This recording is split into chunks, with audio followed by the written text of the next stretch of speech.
ওনাকে যদি আপনি স্বামী হিসাবে মানেন মামুনি, তাহলে জোরে একবার বলেন আলহামদুলিল্লাহ। বলেন।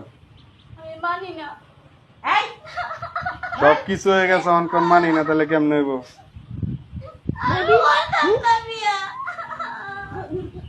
মারেন না, আর মারেন না। মেয়ের একে তো জোর করে বিয়ে দিতেছেন, বুড়া বুড়ার লগে আবার মারতেছেন। মারেন না মামুনি।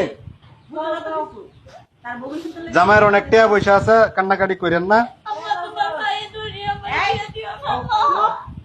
একদম চুপ, আমি যে লোকেটা শুনবি একদম নাই। ওর কাছে তো বিয়ে বসতে অন্য কোথায় বিয়ে করবো। বলেন বলেন বলেন বলেন আলহামদুলিল্লাহ বলেন ভাই বলেন।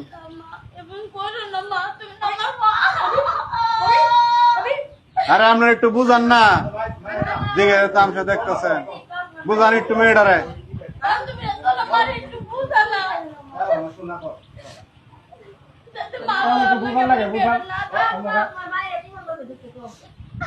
এই চুপ থাক। বলে বলো মামুনি, বলে লো, সাইন দিছ, টিপ সই দিছ, সব হয়েছে, খালি আলহামদুলিল্লাহ বলে আলাও। দিয়ে দিবি এমনি, আর কবুল ফোন লাগবো না।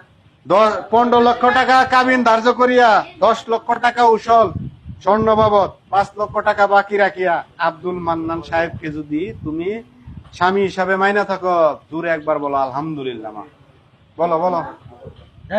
আমাকে বেলা শেষ, আমরা যাবো গা। আমরা এগুলো কান্নাকাটি দেখতে আসিনি।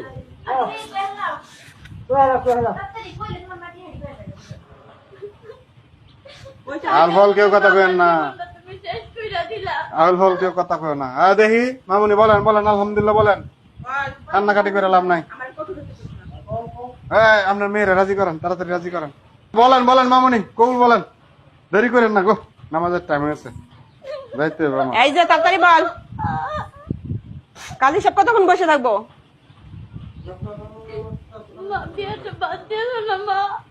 সব পড়ানি শেষ, তোর কবুল করবো না, আমি এমনি তোরে দিয়ে দিব উড়াইয়া। কবুল আমার লাগবো না, এমনি দিয়ে দিব, লাগবো না আমার। আরে কবুল শোনা লাগবে, একবার বলেন। হ্যাঁ বলেন বলেন বলেন একবার বলেন আলহামদুলিল্লাহ। এই ও কবুল কর। বলতেছি মা, বলতেছি। আরে মন করে না মা।